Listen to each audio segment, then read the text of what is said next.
No TV show loves a late-season twist more than Landman. At the end of the first season, Hamm's character suffered from a sudden heart attack and threw an entire plot about battling the cartels for land rights off a cliff. Tommy Norris, Billy Bob Thornton, assumed the role of MTEC's president, Cami Miller turned into a new pain in his ass, and Andy Garcia's cartel leader became nearly an entirely new guy named Danny Morrill. So, when Landman Season 2 shocked viewers with another sharp left turn in Episode 9, all hell broke loose. If you missed it, Cami fired Tommy, basically, for doing his job. He built his entire reputation on successfully putting out potential fires before they could harm the company. But Cami, new to the business and a walking fire hazard herself, played the game a bit too reckless for Tommy's liking. So, she gave him the boot, just like that. Now, fans are racking their brains to try and figure out what our Landman will do in the Season 2 finale to either regain his job or seek revenge. At the end of Episode 9, Tommy doesn't respond at all when Cami fires him. He's stunned, and rightly so. Monty, Hamm, seemed to trust him with the business for years and years before his death. For some reason, Cami doesn't value his expertise the same way. Now that she's fired him in Episode 9, fans believe that there's no coming back for her character. I am fairly certain that something goes wrong on the offshore, catastrophic, one fan predicted on Reddit. Cami chose her bed by entering into a financial partnership with Galeno and it will destroy her, another commenter added. Either Cami will see the error of her ways, or it will be her downfall. If Cami loses out, then it's possible that Tommy figures out a way to take over MTEX himself. It's possible that he goes into business with Danny himself to potentially buy her out or cast her out for mismanagement. Either way, maybe fans believe that Tommy partnering with Danny is his only option. After all, Garcia's new villain told Tommy that they would eventually be friends in the Season 1 finale when he saved his life. I made a pretty sizable investment with Cami, an investment you'll lose, Morrill tells Tommy, waving around a document in his office. If you lose this, the thing you love the most, that's the first thing I'll take. That's a serious threat from Morrill. Whatever Tommy barters for in the finale must have a lot at stake. At the beginning of Season 2, Tommy's son Cooper struck oil on 6 wells. The too-good-to-be-true miracle was proven by the fact that Cooper got screwed out of his money signing terrible contracts with Morrill, which forced Tommy and MTEX to buy out the contracts and take over Cooper's operation. Some fans believe that Tommy might be done with MTEX after his firing, and that he would never work with Morrill to save it. Tommy and Cooper buy MTEX and change the name to MTEX Norris instead, one fan theorized in the comments of our Episode 9 recap. With Tommy's knowledge and Cooper's gut, they will get rich and then get out before the fall.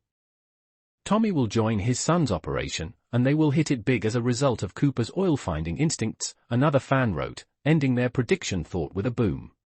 I wouldn't be surprised if we ended up with a finale that took pieces from every option above. When characters say things on TV like "we will see each other again" or "you will regret this," it's usually not just a threat, it's foreshadowing. Tommy asking Danny for his help to take over the company from Cami feels like the logical next step. Then, Season 3 can cover how their dangerous new partnership might come to bite Tommy in the ass. After all, I don't see Tommy hanging up his boots and calling it quits anytime soon. Landman is already renewed for Season 3, so I could also imagine the series leaving fans with another great cliffhanger to keep the theories coming until next year. We'll find out what happens next when the Landman Season 2 finale airs on Paramount Plus on Sunday, January 18th. The only mystery remaining about Johnny's attempted rape of Ariana is what the consequences of the altercation are going to be. Cooper was defending Ariana, but he also continued to hit Johnny long after the fight was done, and he audibly said he intended to kill the man. The entire alley was within the view of a security camera, as well, and since Barney called the police, they're likely going to want to look at that footage. Right now, it looks like Cooper is going to face legal repercussions from defending Ariana. Johnny will go to jail for assault and attempted rape, but Cooper could easily also get assault charges and a personal lawsuit from Johnny. There are, however, 2 ways he could get out of this. Tommy and Cami could throw their weight and money around to get the police to release Cooper. Alternatively, Barney could lose the security tapes to protect Cooper and Ariana. The other big but not as surprising development of Landman Season 2, Episode 9 was Cami firing Tommy. And what about the Roughnecks? What about Cooper? What about everyone who works with Tommy every day and respects the hell out of him? Oh, they'll continue working for MTEX because the money is good, but will they be doing their best? Tommy brings that out of them. We already saw how Cooper handles the Roughnecks, and it's not pretty. There is a certain finesse required to handle men like those, and Cami doesn't have it. Will whoever she hires to take Tommy's place have it? Will anyone know MTEX as well as Tommy does be available to step into his boots? Hell no. Cami is out there making pageantry out of rig placement. That's hardly a measure for success in the field. So much can go wrong here, and finally, I'm interested again. Of course, Sheridan could have this new development last no longer than an episode. Tommy could go crawling back to Cami. Galeno could demand Tommy be rehired. Cami could come to her senses. There is a lot that could happen to ruin my potential good time. I just hope it doesn't. And no, I didn't forget that Ariana got attacked. I just saw it coming from about 5 minutes into the episode. Landman Season 2, Episode 7 is the strongest example of what's been missing from the Paramount Plus show the second time around. Forever is an Instant has a few moments that are genuinely moving. But those moments are undercut by instances of inappropriate humor, making it feel like two different shows in the same hour. On the positive side, Rebecca's fling with Charlie becomes relevant to the main plot, so audiences finally understand its point. The fact that she slept with someone who's technically a subordinate is a potential issue for MTEX, as Rebecca learns their new drilling plan has a very low chance of success. Nathan decides it's best for the company to litigate the case after all, but that puts her on the hook. This is huge for Rebecca, who values her professional reputation as her identity, and actor Kayla Wallace is wonderful as Rebecca emotes. She and Billy Bob Thornton have a fantastic scene in which Rebecca confesses to Tommy and expects the worst. Tommy responds by reassuring Rebecca and even confronting Nathan about forcing her to sign a conflict disclosure form, which is miles away from where Rebecca and Tommy's dynamic was in Season 1. Charlie also got a big update this week. Rebecca slept over at Charlie's camper in Landman Season 2, Episode 6, and after calling Charlie instead of Charles, Nate figured out that she was sleeping with him. Nate then forced Rebecca to sign a conflict form to let MTEX's leadership know that she had a sexual relationship with a subordinate. Rebecca was very upset at having to sign the conflict form, as it was an official document saying that she had broken company policy and slept with one of her employees. Even though Tommy assured her that she wouldn't be fired for it, this could still have a big impact on Landman. Tommy told Nate that he should reconsider airing out Rebecca's dirty laundry, and he may have a point. Rebecca could easily construe Nate's conflict form as an attack. As Tommy mentioned, no one wants Rebecca as an enemy, and she may decide to retaliate against Nate after this. Even if she isn't fired, her relationship with Charlie is going on an official professional record, and Rebecca's career is the most important thing in her life. Nate and Rebecca may be going to war before Landman Season 2 is over. Landman's newest romantic pairing, between Rebecca and Charlie, also got a big update this week. Rebecca slept over at Charlie's camper in Landman Season 2, Episode 6, and after calling Charlie instead of Charles, Nate figured out that she was sleeping with him. Nate then forced Rebecca to sign a conflict form to let MTEX's leadership know that she had a sexual relationship with a subordinate. Rebecca was very upset at having to sign the conflict form, as it was an official document saying that she had broken company policy and slept with one of her employees. Even though Tommy assured her that she wouldn't be fired for it, this could still have a big impact on Landman. Tommy told Nate that he should reconsider airing out Rebecca's dirty laundry, and he may have a point. Rebecca could easily construe Nate's conflict form as an attack. As Tommy mentioned, no one wants Rebecca as an enemy, and she may decide to retaliate against Nate after this. Even if she isn't fired, her relationship with Charlie is going on an official professional record, and Rebecca's career is the most important thing in her life. Nate and Rebecca may be going to war before Landman Season 2 is over. For a healthy relationship.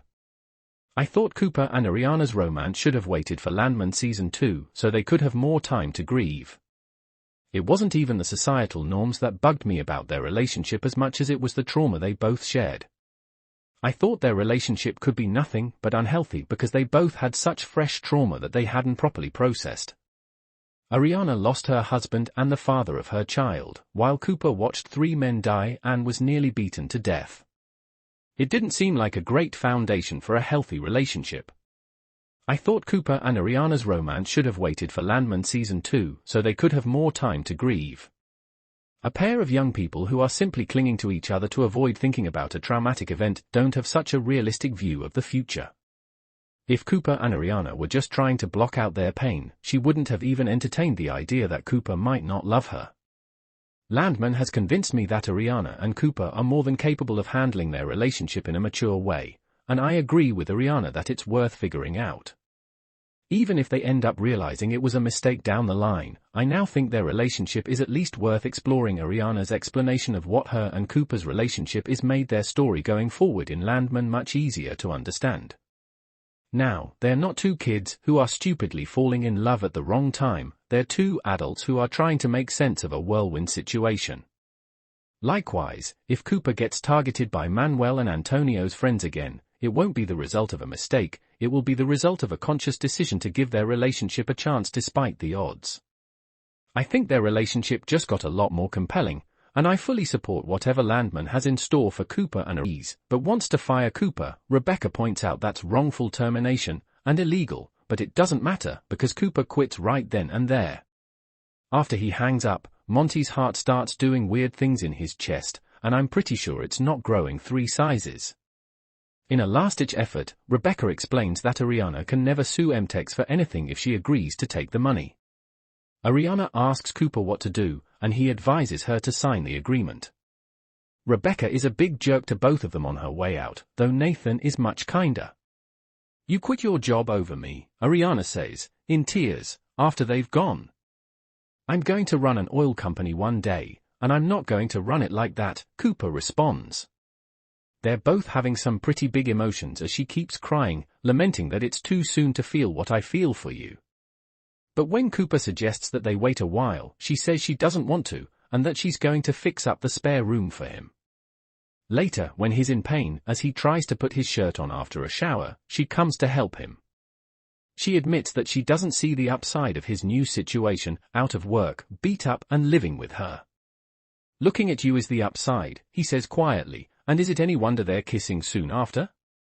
They're interrupted again, him, frustrating pattern we're establishing. Maybe it's not a pattern. It's God warning us to stop. By a knock at the door, it's Tommy, who has pieced together what happened after talking with Nathan and Monty. Ariana invites him to stay for dinner and won't let him go. Ryder takes Ainsley on a date to go swimming in a reservoir lit by the gas flare from a nearby oil derrick. She decides that she likes him, and that she's going to test him. So she brings him to the nursing home where she and her mom have been volunteering, and she's delighted when he enthusiastically plays a game with some of the residents. She confides in one of the older women that she wanted to make sure that Ryder was interested in her for more than just sex. The hour seems like a turning point for Ariana and Cooper, so we couldn't wait to talk to Paulina Chavez, who plays Ariana, about what might come next. Read on for her thoughts about why Cooper became Ariana's rock, how Billy Bob Thornton likes his Mexican food and more. I've changed my mind about Ariana and Cooper Norris's relationship after Landman Season 1, Episode 8, and now I think they deserve to be together. Ever since the blowout that killed a big chunk of the cast of Landman, Cooper and Ariana were essentially destined to date. Cooper started helping Ariana around her house, cutting her grass and helping her with her bills. Then, in Landman Episode 7, the two finally kissed after Cooper started staying at Ariana's house to recover from his injuries. While I didn't agree with it then, I've changed my mind now. I'm not the only person who had a problem with Ariana and Cooper having a relationship so quickly after the blowout. Rebecca, Kayla Wallace, was furious with them, and even tried to intimidate Cooper into signing the settlement agreement for much less than it was worth.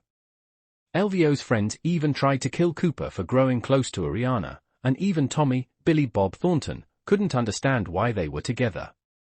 The couple did, however, manage to change his mind in Landman Episode 8, and they actually changed mine as well. At first, I thought Cooper and Ariana were rushing into their relationship. As Rebecca pointed out, in the span of just 3 weeks, Ariana went from being married to Elvio to sleeping in the same bed as Cooper. Their entire relationship felt rushed, which wasn't helped by the fact that there were constantly outside pressures putting them under even more stress. From Manuel, J.R. Villarreal, and Antonio, Octavio Rodriguez, constantly trying to scare Cooper away to the settlement Rebecca has been trying to get Ariana to sign, Cooper and Ariana just didn't seem to have enough time to actually form a strong bond. 12. Whatever has been growing between Landman's Cooper and Ariana since the series' 3rd episode turns into something real, if undefinable by both parties, in Sunday's hour. Rebecca kicks off the episode by getting Cooper alone in Ariana's backyard and using every bit of that self-assured intensity she displayed during the deposition. The money MTEX is offering, she says, is enough to set up Ariana and her son for a long time. But if the widow wants to seek damages from the company, well, then we must scrutinize everything. Every family, she threatens. And this? I mean, do you have any idea how bad this looks? Husband dead less than a month and you're sleeping in his king bed? The one person who survived the explosion completely unscathed? She insinuates that he knew exactly what he was doing on the day of the explosion and, in fact, set it up to kill Elvio. I will crucify you to destroy her, and I do mean to destroy, she continues, even though Cooper argues that nothing she's saying is true. I reject your truth, Rebecca replies. I think I'll invent my own. Inside, she and Nathan try once more to get Ariana to accept their settlement, but the young mom wants to know what Cooper thinks. $1 million, he says. You weren't standing on that doorstep this morning at 7 a.m. because you're sitting on a strong case. He points out that the Occupational Safety and Health Administration, or OSHA, and other regulatory agencies would have a field day with the accident. Also, he's sure MTEX hasn't told their insurance company about it. They're cornered. As Rebecca fumes, Nathan calls Monty. They've barely begun when Tommy asks what, exactly, they're doing. Ariana says they're trying to figure it out, getting angry as she points out that the 22-year-old worm on a workover crew would not be my solution to her problems. She does not back down under Tommy's scrutiny, explaining that Elvio was nice, but Elvio never looked at me the way Cooper looks at me. Not once, ever. She's on a roll, and it's not long before she's firmly suggesting that Tommy be on his way. Judge me all you want from that truck, but I will not be judged in my own king house, she says, moving him toward the door. For his part, Tommy seems equal parts amused and admiring of the widow. Son, he tells Cooper as he leaves, you might have outkicked your coverage on this one. Then he lets Ariana know that he thinks she's one of the few people who actually deserves happiness, and takes off. Tommy then heads to the Patch Cafe, where she repeats her insinuation from earlier. Cooper had the knowledge and wherewithal to get the pump jack to explode, and she can prove it in court. Tommy gets mad, fast, threatening her and kicking the bastard out from underneath her as he leaves. Elsewhere in the episode. The Texas governor agrees to Monty's request to have the Texas National Guard train in the area where they're having problems with the cartel. The idea, a strong militaristic presence will deter drug activity on oil company property. It goes sideways, though, when the Guard practices air assaults in the area where a drug transfer is underway, and one of the explosions blows up a van, killing at least one person. Monty's chest pain doesn't go away, and he winds up in the hospital after having his 5th heart attack.